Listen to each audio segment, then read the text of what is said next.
My lords, it appears that the nerfs are here.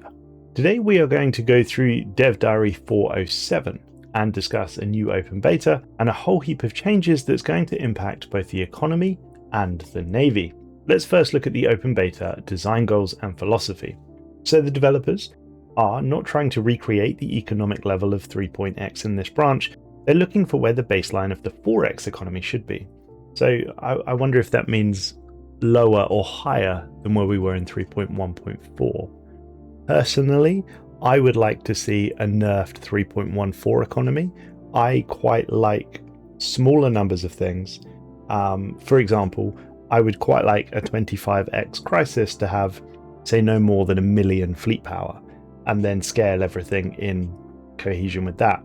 I think when you start having millions or billions of fleet power, it just starts to get a little bit silly. The numbers become unreadable. It is what it is. And it also, I think, then means that you have literally thousands of ships and you don't really care about any of them because they're easy to replace and you have thousands of them. Anyway, the developers believe that this level is much lower than the 4.0, 4.2 level. Well, that's good news to me. There are parts of Stellaris that haven't been an interesting challenge for a long time. There's not much incentive in doing a special project to pacify hostile space fauna, for instance, if an early game fleet can casually erase them from existence. I completely agree with that. Completely agree with that. We as the player are too powerful.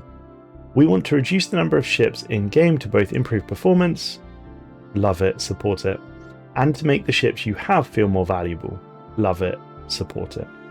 If you have 20 full fleets moving around in a doom stack, each individual battleship you may have is just another number. Okay, so this so far is music to my ears. I think I love it.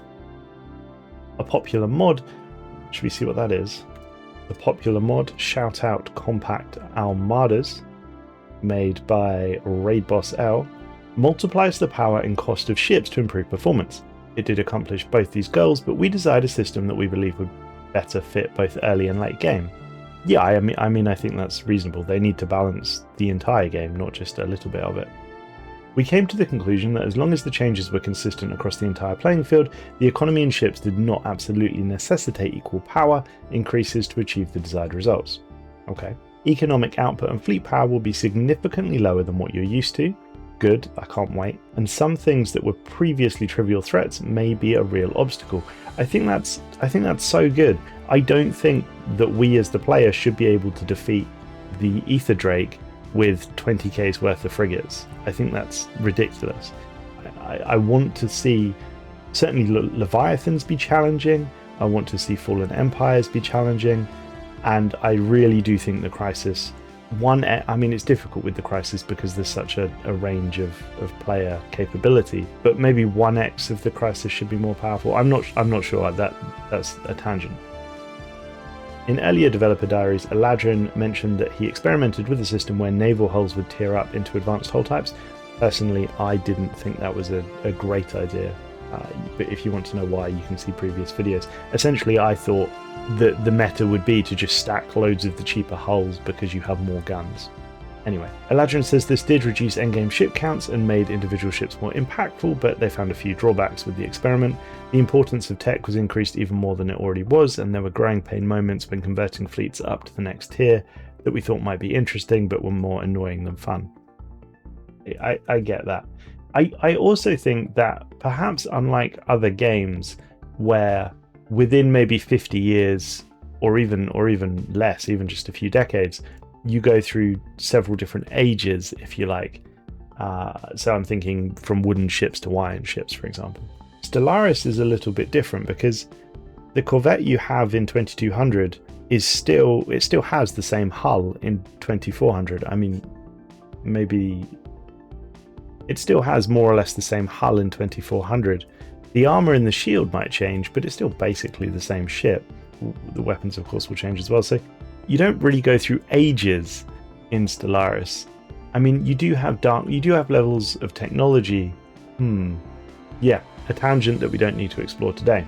So it seems that they've canned that experiment and done something else. So the Cestus open beta is decoupling naval capacity from the Corvette standard. Interesting. Just like how in the POP rework this gave us more granularity with jobs, This gave us design space to do things like give frigates their own spot in the lineup. I think that's huge. Partway between corvettes and destroyers, I think that's fantastic, but let's keep reading. And let us move bioships to their own scale, also really cool. Starting naval capacity has been increased to 40. Okay, that's quite high. You generally start with about 20 if memory serves. You'll still typically start with 3 corvettes, but they'll take more naval capacity than before. Interesting. So I wonder if they've changed the way that we generate naval capacity. This does make it easier to maintain power projection, but building a massive fleet is a much larger undertaking. An individual fleet have a handful of each class of ship instead of an uncountable blob of overlapping polygons. Yeah, I think that's a good change. Here's a spreadsheet that shows tentative naval capacity, hull, cost, upkeep for various ships. Okay, well let's look straight at this then. So, corvettes are now 5 naval capacity, up from 1. Frigates are 8, which I'm pretty sure they used to be 1. I'll tell you what, because it doesn't show what it was before, let's bring up the Stellaris wiki. Okay, so currently, corvettes and frigates are 1, destroyers are 2, cruisers are 4, battleships are 16, titans are 16, Colossus and Juggernaut I don't know off the top of my head. So corvettes are doing a 5x, frigates are doing an 8x, destroyers are doing a 4x, cruisers are doing a 5x, battleships are doing a 5x, titans are doing a 5x. Wow, okay, so they're more or less timesing by 5 the naval capacity required to have a ship. That's really interesting. In terms of hull, some of these I know off the top of my head. I think a corvette has 300 hull at the moment, I want to say. A battleship should have around 3,000. So they're clearly switching up the hull points as well. The bioships I know less about off the top of my head, but it looks like the numbers are getting bigger. Essentially, we're going to be able to build less ships per naval capacity. Now, I assume they're not also changing the way that we get naval capacity, but let's read what they have to say. Frigates are now faster, moving at destroyer speed instead of cruiser. I think that's a really good, important buff, especially because they're torpedo boats. If they don't get close, they're just going to die. They're also sturdier and get another auxiliary slot, so that's good. We can put another afterburners on them. They use destroyer-grade reactors instead of corvette-grade reactors. Well, that's good as well. Titan peridition beams and similar weapons deal collateral damage to the entire fleet. Wow. This may be changed in future open beta updates to something like hitting 500 naval capacity worth of ships in the system, it said, if it seems to incentivize fleet splitting too much. Well, that's really quite wacky, isn't it? A Titan peridition beam now has AoE damage. I wonder if that's going to mess with performance. Every time the Titan peridition beam fires, the game just dies. I mean, that's really cool, and I guess it makes sense. I'm trying to think about it logically. Giant laser, yeah, sure. I wonder how it works. So, do we think it's going to be splash damage? So, let's say the weapon hits and it does 10,000 damage, and a battleship in this case has 4,800 hull. So, will the remaining 5,200 hull worth of damage be splashed over the rest of the fleet, or does the 10,000 damage just get divided up between the fleet? Well, I guess either is going to be pretty decimating, but if it's the second one and you're hitting smaller ships, it's going to decimate them. So I think the takeaway changes from this is that the fleets are going to get substantially smaller, because it looks as well like the upkeep is going up as well. And costs. Yeah, costs, especially upkeep, are notably higher than before. I mean, so I'm thinking a battleship at the moment costs around sort of anywhere between 800 to 1200, maybe as high as 1600, depending on what you've got on it. I guess it's not just going to give us a cost, is it? So yeah, the takeaway from this is ships are going to be more expensive to both build and to upkeep, and they're going to impact naval capacity way more. I mean, I don't know about you guys, when I play, I'm generally always over naval capacity because it's a pain to, maybe you have a few thousand, but then it's a pain to continue to build it up unless you have specific planets, fortress worlds designed to boost your naval capacity. So it's going to be really interesting how that works out. It's also going to be really interesting to see things like the Titan at the moment with 20,000 hull. I don't think it has 20,000 at the moment. In fact, I'm sure it doesn't have, so I would guess at the moment it has maybe 10. I'm not sure about the Colossus. I think the Juggernaut already had 100,000, so that's not a great change. But then in reality, the Juggernaut doesn't do a huge amount. Juggernauts now have 10 shipyards. every patch, Juggernauts are getting more shipyards. That's funny. I mean, so I still don't build Juggernauts because they irritate me. Has the change from 2 to 6 shipyards made a difference? I'd be interested to hear opinions. One of the reasons I don't build them is because of the way that when you reinforce fleets from the fleet designer pages, from the fleet expander page, it sends a load of the ships to the Juggernaut, which then builds them with its 2 or now 6 sort of poor shipyards instead of your Mega, which has maybe 10 shipyards. It just, yeah. But hey, now this has 10, so maybe that'll change. System designer Grunts at Work warned that based on his experience playing Vicky, leaving the Corvette standard would lead to inflation. Sure, I mean, I think we've seen drastic inflation, haven't we? So it also looks like, oh wow, okay, so we're getting base hardening. Oh, so they're looking at attacking bypass weapons, aren't they? They're looking at attacking bypass weapons. So basic tier 1 shields, 0% shield hardening, but if you go all the way up to dark matter, 5%, and I'm assuming that's per slot. That's really high, actually. That's really, really going to be influential. So, for context, I mean, we'll have to rework the numbers on whether or not disruptors and focused arc emitters are still going to be king. And we're not necessarily going to know that until we see if they mess with the slots of the ships in terms of how many armor components you can put on. Because at the moment, even against, say, a Fallen Empire battlecruiser, which has shield hardening, you're still better off using bypass weapons because of the amount of shield and armor the battlecruiser has, relatively low hull. But since we're seeing hull increasing and we're seeing these components, I mean, dark matter, 5%, you can currently put 6 on a battleship, which would mean a base of 30 for free, essentially. And then you can put the 2 shield hardening modules on it, so you can get it well over 50. And then, I mean, if you look at Genius Armorer or some traits, you could be looking at really, really stacking shield hardening. And then it's really going to affect the weapon choices that you use. This is really interesting what they're doing here. I think the lower levels of shield hardening aren't going to make a huge difference. What they'll probably do is just reduce the effectiveness of disruptors, but they'll still be the best weapons. In the late game, when you've got the focused arc emitters, it's going to be really interesting to see how this changes. What else is going on? So it looks like more or less the same is happening for the bioships as well, although their shields give them less stuff. I'm very, very interested to see how that works. It's interesting to see as well, both the psionic components are also 5%. I could see a world where psionic components would be slightly higher, but I won't complain. So then we're looking at armor, and it's the same change. Okay, but interestingly, Dragon Scale is still 5%. Yeah. These are really interesting changes. I think this definitely promotes really nailing down going after all shields or all armor, because you're going to then combine these with the auxiliary hardening to really just push it that much further. If they change the armor number, so Dragon Scale is giving 3,600 versus, yeah, just under 3,000, 2,900.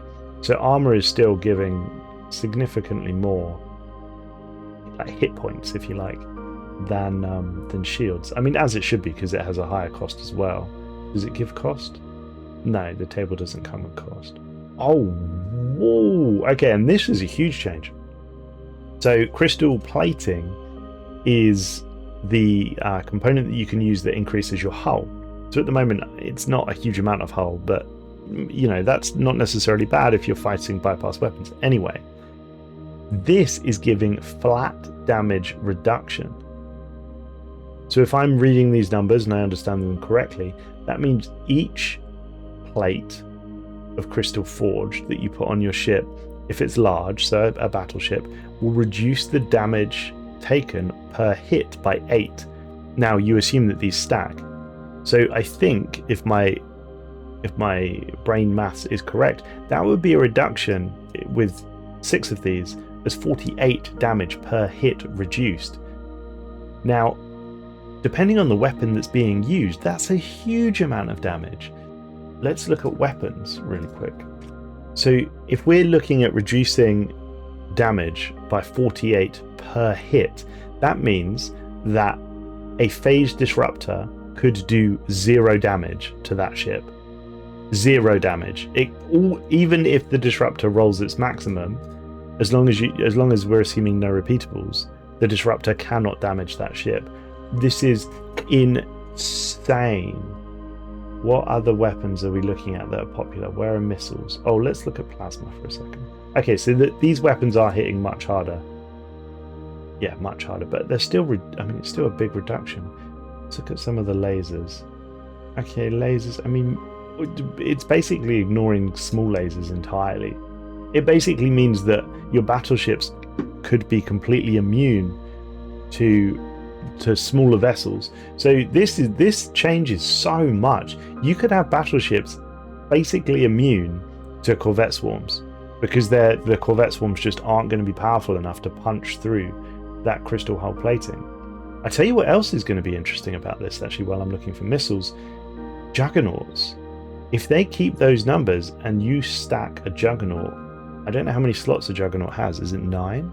It's going to be crazy. Okay, Marauder missiles is what I was looking for. Okay, so it very nearly is going to make Marauder missiles useless. And it very nearly is going to make Whirlwind missiles useless. Torpedoes is going to be an interesting one. I think torpedoes will still be fine. Strikecraft, completely useless.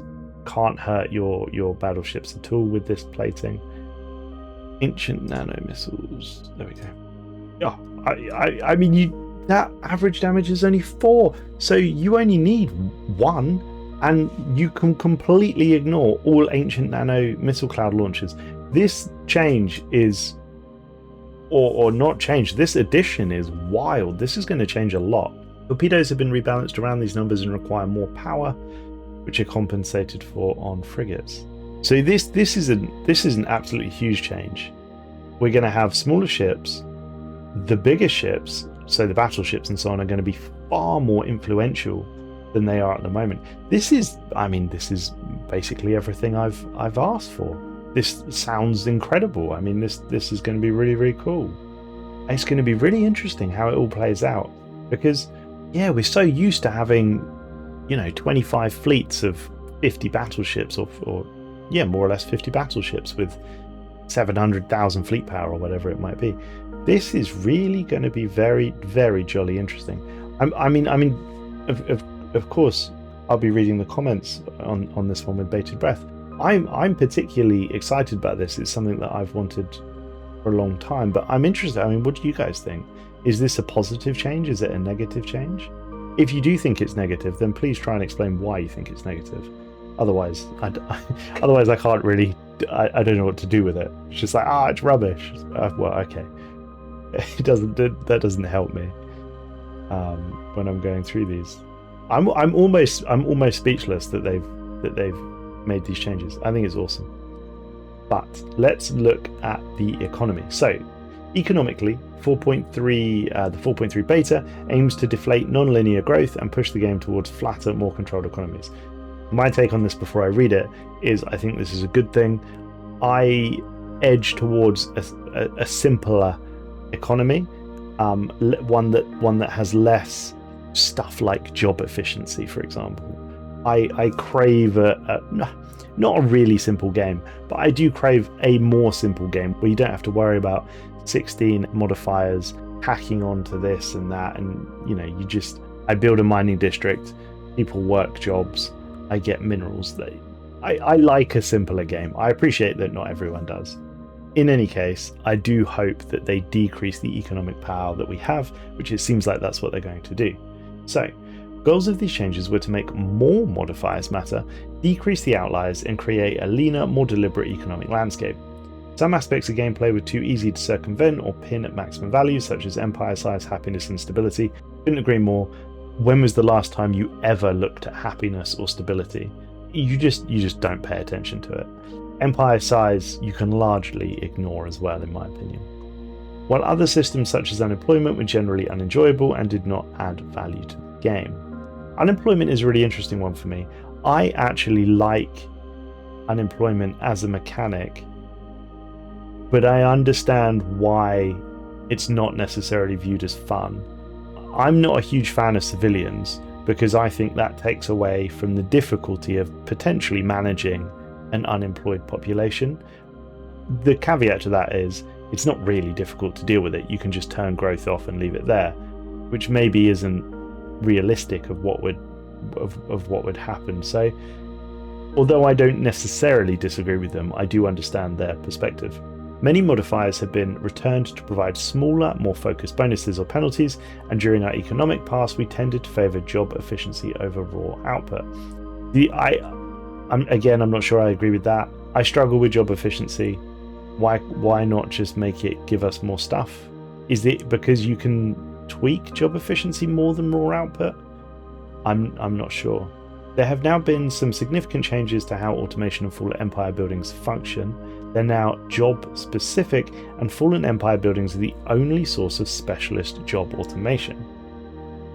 Okay, I mean that's very much on theme that Fallen Empire buildings automate themselves. We've known that for some time, certainly in the lore. The automation building was new with 4.0, wasn't it? I don't build it, I don't like it. Partial passes have been done on Origins and Ascensions, but I expect that we'll be tweaking things and continuing passes for the next couple of months. I think that's reasonable given that it's an open beta at this stage. I think that's very reasonable indeed. What we are looking for. We'd like feedback on what you think of the changes, where we've gone too hard, what you like, what we've missed, and so on. As I mentioned, this is an early build. We'll be iterating on it until it releases.